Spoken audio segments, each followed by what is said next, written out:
1. The lie you inherited at birth. They told you a story the moment you took your first breath. Not with words, not with books, but with silence, with stares, with expectations baked into every hallway, every handshake, every headline. The story said, you are alone, you must build yourself, and if you fail, it means you didn't want it bad enough. You didn't hustle hard enough, didn't bleed enough, didn't believe enough. They hand you the myth like a medal, gold-plated, etched with grit, but the back of that medal, it's a blade, and it cuts inward. You wear it anyway. You post about it. You turn it into your mantra. No one's coming to save me. But what they never told you was that story. It's not ancient wisdom. It's not character-building truth. It's a modern virus. The self-made myth is a product, a slogan, a weapon disguised as motivation. It teaches boys that asking for help is weakness. It teaches men that rest is failure. It whispers in your ear that if you're not bleeding, you're not earning it. And it's killing us slowly, quietly, statistically. Men disappearing in plain sight, burning out in offices with perfect smiles, ending their stories in silence because they didn't make it fast enough. And the worst part? They believe it was their fault. So do you. You carry this myth in your spine like a steel rod. It keeps you upright until it breaks you in half. But here's the truth. You weren't born with that story. You inherited it.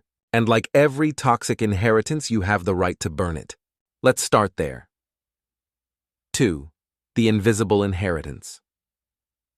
They called him self-made, but they never mentioned the trust fund, or the family connections, or the school that taught him to speak with confidence before he even understood what doubt felt like. They called him self-made, but no one is born into a vacuum. Every man you admire came from somewhere, and that somewhere shaped him long before he ever grinded. You think you started from zero, but even zero is relative. You didn't inherit a network, you inherited silence. You didn't get handshakes from CEOs at 17. You got warnings not to trust anyone. You didn't get mentors. You got trauma and told to alchemize it into drive. And when you didn't, they called you weak, unmotivated, broken. But here's the truth. Every man begins the race at a different mile marker. Some start at mile 1 with cheering crowds and a clear road. Others start in the mud with shoes full of holes, no map, and a weight tied to their chest. But the myth of meritocracy says if you don't make it, it's because you didn't run hard enough. Not because you were handed different terrain, not because someone else was born closer to the finish line, just because you were lazy. You weren't lazy, you were under-resourced. You weren't broken, you were isolated. You weren't late, you were carrying weight no one else could see, and yet you still showed up, still tried, still believed. Not because the game was fair, but because you thought it was the only way. But it's not the only way, and it was never fair. The self-made myth hides this truth. It is easier to believe the race is fair than to admit the system is rigged. Why? Because when you believe it's fair, you blame yourself.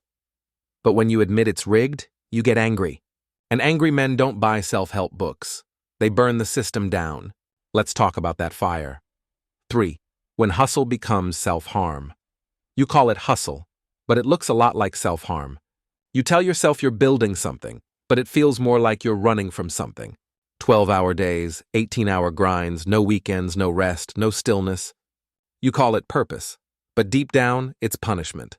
A ritual of exhaustion you perform because slowing down would mean feeling something you're not ready for. What if your grind isn't ambition, but anesthesia? You weren't taught to heal. You were taught to keep moving, to outrun the ache, to outpace the voice inside that says, I'm not okay. Because when you stop, you'll have to admit what this was never about building. It was always about escaping.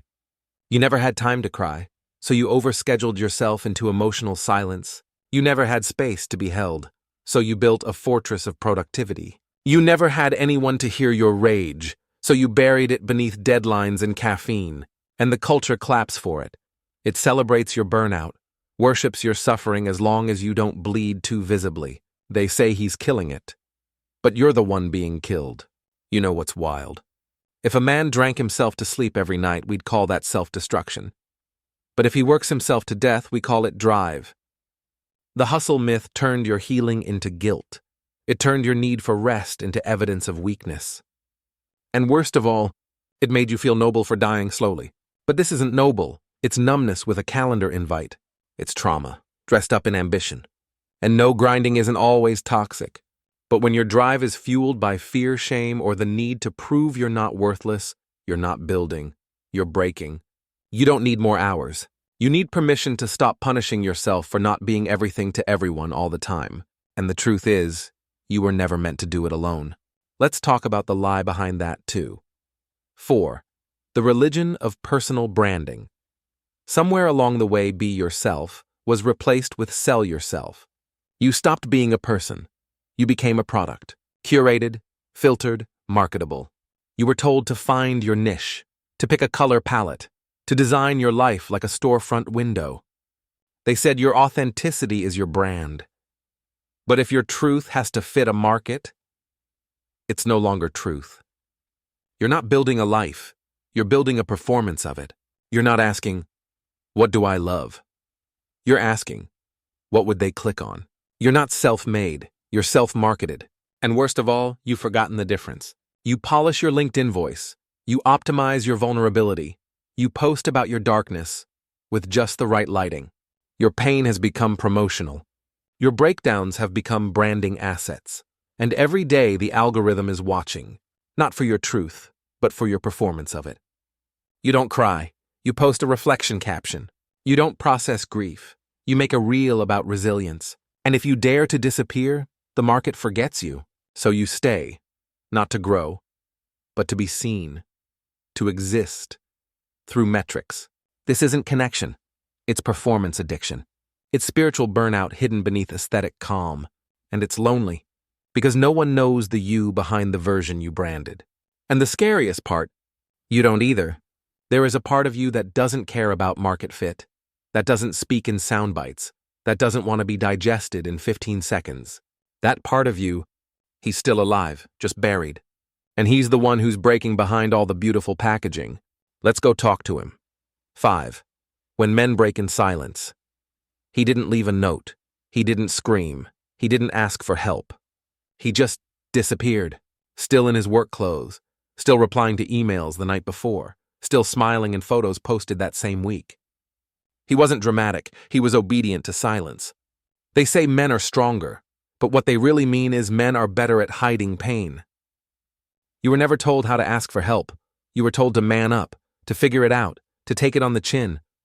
So you learned to shrink the ache, to compress it into jokes, to bury it in sarcasm, to sweat it out at the gym, to burn it in the silence between breaths. You didn't get a support system. You got silence and were told to tough it out. And when you couldn't, when the pressure cracked your chest from the inside, you felt guilty for not being a real man. We don't lose men because they're weak. We lose them because they're trained not to show they're hurting. And that training kills them slowly, invisibly, statistically. You see, the self-made myth doesn't just demand effort. It demands invisibility. You must suffer, quietly. You must endure, gracefully. And if you collapse, do it off camera. Because no one wants to see the reality behind the hustle, the desperation, the shame, the emptiness that screams louder than achievement.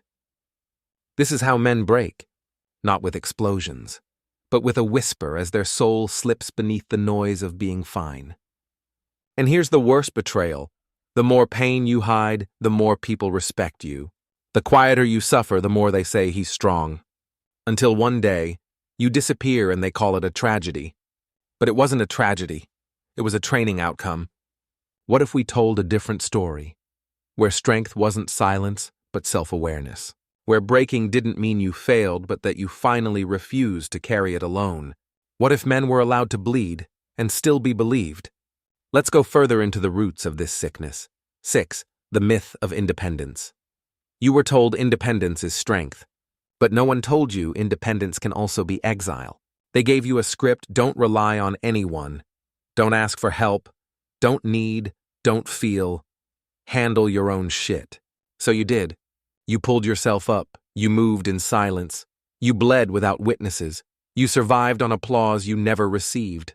And when the weight got too heavy, you tightened your grip. You didn't cry, you clenched. You didn't fall, you froze. Because needing someone felt like weakness, and weakness you believed would cost you love, respect, belonging. So you chose pride over connection, isolation over intimacy, and called it freedom. But freedom without connection isn't liberation, it's starvation. You weren't built to go it alone, you were built to walk beside others. Even wolves hunt in packs, even trees grow in forests. Yet you, the man who fixes everything, can't fix the feeling of being fundamentally unseen. Because the myth told you, if you can't handle it on your own, you don't deserve to have it. And that lie lives in your spine. Every time you refuse to ask, every time you suffer quietly, every time you say I'm good when you're not.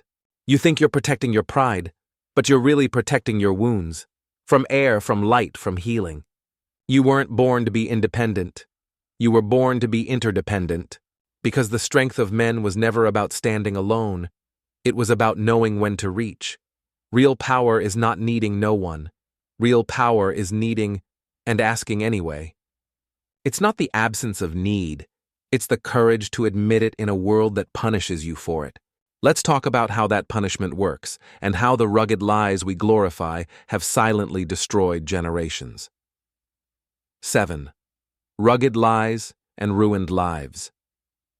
You grew up worshiping the lone wolf, the cowboy, the silent builder, the man who needs no one and never complains. He doesn't cry, he doesn't ask, he doesn't break. He just clenches his jaw and keeps walking through war, heartbreak, poverty, addiction, as if pain was just background noise, and we called that strength. But what if that wasn't strength? What if that was just repressed grief wrapped in denim, polished with grit and baptized in isolation? What if the tough guy wasn't tough, just numb? Because numbing looks powerful until it kills you. You see, this rugged masculinity, this stoic statue, is not built for real life. It's built for cinema, for short stories, for fantasy. But real life, real men, they bend, they break, they bleed. And they get up not because they're made of stone, but because they're made of something human. The cowboy myth told you if you suffer alone, you're noble. If you die quietly, you're honorable. If you collapse, at least don't ask for help. And so you don't. Even when your chest caves in from pressure, even when your thoughts go dark, even when your soul is exhausted, you play strong, not because you are, but because you have to be. No one checks on the strong one. No one hugs the cowboy. No one asks the lone wolf if he's okay. And eventually the strong one disappears. And no one saw it coming because no one was allowed to look closely. You don't have to die to be a man. You don't have to vanish to be respected. The myth lied to you. And it's okay to unlearn it. It's okay to want softness, to crave connection, to say I'm tired of being the statue. Because statues don't love. They just stand still until time erodes them. Let's go deeper into the cost of emotional silence. 8. The poverty of emotional language. You were taught how to name tools, how to fix engines, how to survive a recession. But no one taught you the words for what's breaking you inside. You know how to say I'm fine, I'm busy, I'm tired, but not I'm scared, I'm lonely, I feel like I'm disappearing. Because those words, they were stripped from your mouth before you knew they existed. Your vocabulary was built for battle, not for belonging. You were taught how to fight, but not how to feel.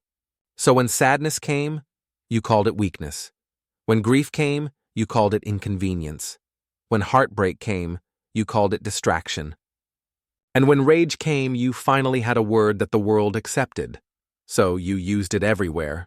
Because when you can't say I'm hurting, you end up hurting others. Or yourself. That's not cruelty, that's illiteracy. Men don't lack emotion. We lack the tools to translate it. We lack fathers who modeled softness. We lack brothers who spoke their pain. We lack a culture that believes a man can cry and still be whole. So we swallow the ache, turn it into sarcasm, into silence, into self-abandonment. We learn to leave ourselves before anyone else can. This poverty of emotional language doesn't just harm us, it exiles us. From connection, from intimacy, from the very thing we crave but can't articulate. And what's worse, when we finally speak, we often do it in the wrong tone, the wrong words, or at the wrong time. So we're misunderstood, mocked, dismissed. And we retreat again. You weren't born emotionally illiterate. You were raised in silence. But you don't have to stay there. Your rage is not the end of the story, it's a door. Let's walk through it and talk about the false prophets who took your pain and sold it back to you. 9. False gurus, fake freedom. They speak like prophets, they look like saviors, but they sell you cages, painted gold. They tell you you're broken, but don't worry, they have the fix. A course, a seminar, a mantra, a membership. And just like that, your suffering becomes a subscription. These men don't want your healing. They want your dependence. They dress your pain in power suits, wrap shame in masculinity slogans, replace inner work with performance, and tell you this is strength. But it's not strength, it's spiritual consumerism. It's trauma repackaged as hustle culture, loneliness dressed as high-value man, fear disguised as alpha energy. You think you're leveling up, but you're just paying to stay in the same loop with better lighting and more followers. The new cage isn't made of steel, it's made of identity. They don't free you, they rebrand you. Now instead of asking for help, you flex. Instead of softening, you posture. Instead of healing, you optimize. You turn your soul into a brand, your pain into a funnel, your body into proof of conquest. And all the while you're still alone, just shinier. And if you fail in their system, they won't say the model was flawed. They'll say you didn't believe enough, didn't grind enough, didn't deserve it. Same shame, new packaging, higher price. Freedom is not found in a funnel. Manhood is not a product. Healing is not a hustle. You don't need a new identity. You need to remember who you were before they sold you one. Let's strip it all back and face the mirror. 10. The mirror. No one dares to look. And there's a mirror you've avoided your whole life. Not the one in your bathroom. Not the one you fix your hair in. But the mirror that reflects the parts of you no one claps for. The shame, the fear, the softness you buried so deep you forgot its name. You stand in front of it now metaphorically, naked. No job title, no abs, no followers. Just you. And suddenly you realize you don't know who you are without the mask. You don't know what you feel without a caption. You don't know how to be without performing. That's not your fault. That's the cost of survival in a world that paid you in likes and robbed you of love. You've spent so long becoming who they wanted. You never became who you are. You've mastered the algorithm but forgotten your own voice. You've learned to curate your pain but never to sit with it. And now you're staring at the you beneath all the edits. And he's quieter, softer, scared, but real. The mirror doesn't judge you. It just shows you what's been waiting. It shows you the boy who needed more than toughen up, the man who's tired of being a gladiator, the soul who never wanted to win, just wanted to be seen. You can't fight your reflection. You can't hustle your way out of it. You can only stand there and choose not to run. Because healing doesn't begin with strength. It begins with honesty. And honesty only happens when you look and don't look away. This isn't about finding yourself. It's about remembering the parts you abandoned to survive. It's about meeting the man who's been screaming in silence behind your achievements and asking him, what do you need? Let's walk with him now. Into a world that doesn't reward him, but might finally set him free. 11. The cost of reclaiming yourself. You thought healing would be peaceful, that reclaiming your truth would feel like a sunrise, but it feels more like a funeral.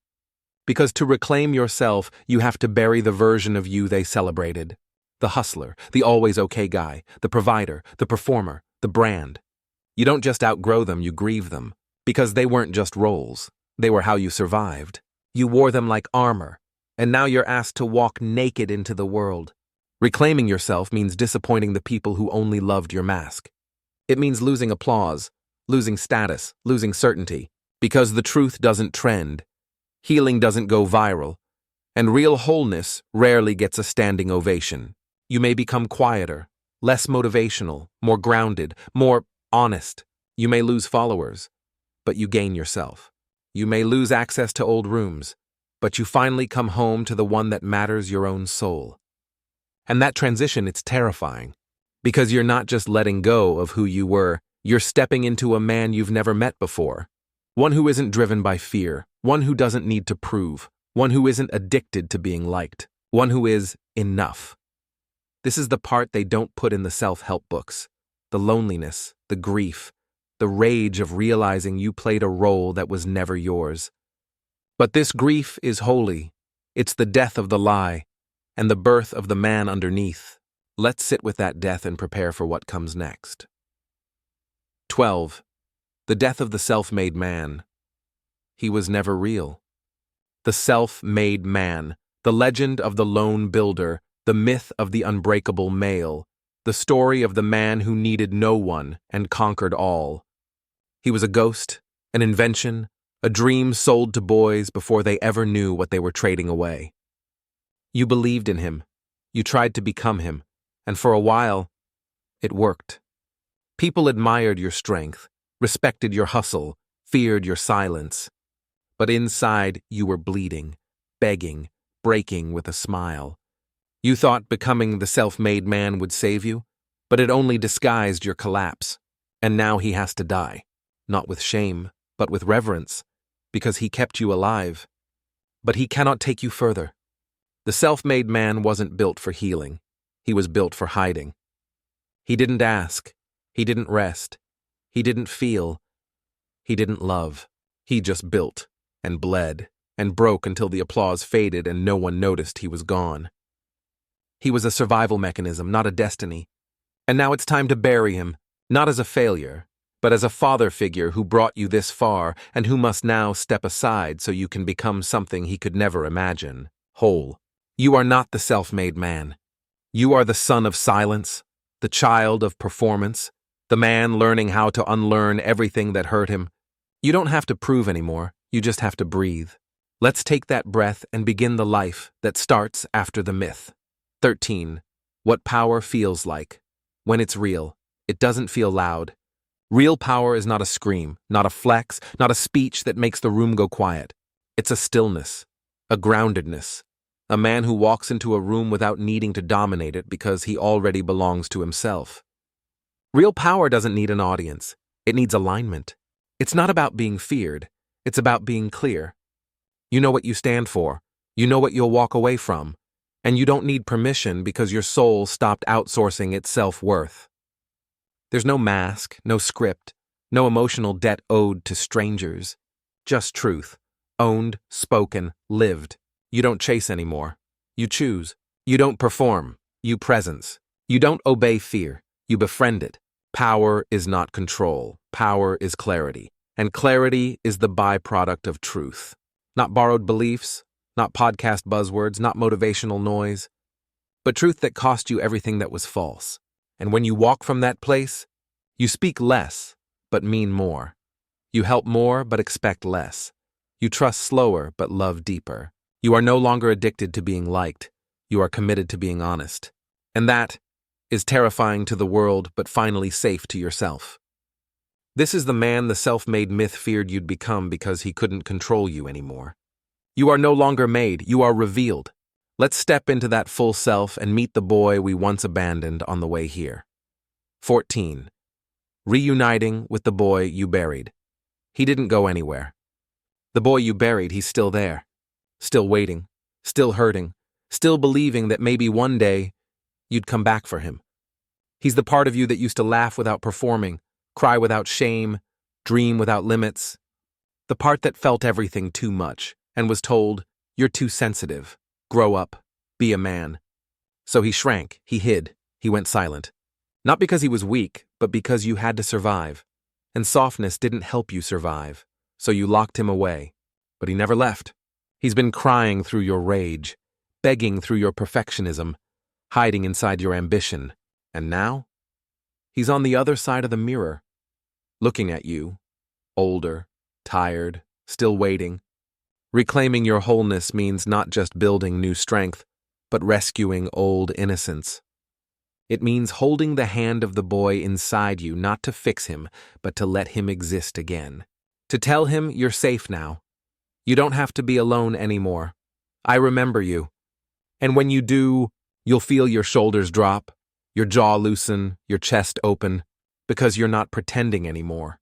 You're reuniting with the only part of you that never needed to prove anything, just needed to be loved. You don't heal by becoming someone else. You heal by remembering who you were before the world told you to forget. Let's take that boy's hand and walk into the ending he always deserved. 15. The man who comes home. He doesn't arrive with fanfare, no spotlight, no anthem. He just walks in, quietly, carrying nothing but truth, and the boy he refused to leave behind. He's not richer, not stronger, not more famous, but he's whole. And that changes everything. He no longer needs validation, because his worth is no longer outsourced. He no longer hides his wounds, because his story is no longer shame. He no longer fights to be seen because he sees himself. He's the kind of man who can sit with silence, who can cry without apology, who can laugh without pretending. He doesn't dominate rooms, he fills them with presence. He doesn't chase love, he becomes it. Home was never a place. It was the moment he stopped abandoning himself. It was the moment he said, I am here, I am whole, I am enough. And meant it. Not for the camera, not for the brand, but for the boy, for the man, for the soul who waited decades to come home. So if you're listening, still chasing, still surviving, just know this. You don't have to keep performing. You don't have to keep breaking. You don't have to earn what was always yours. Your right to be whole, to be loved, to be home. This is not a hero's ending. This is a human one, and it's yours now. So welcome back. Welcome home.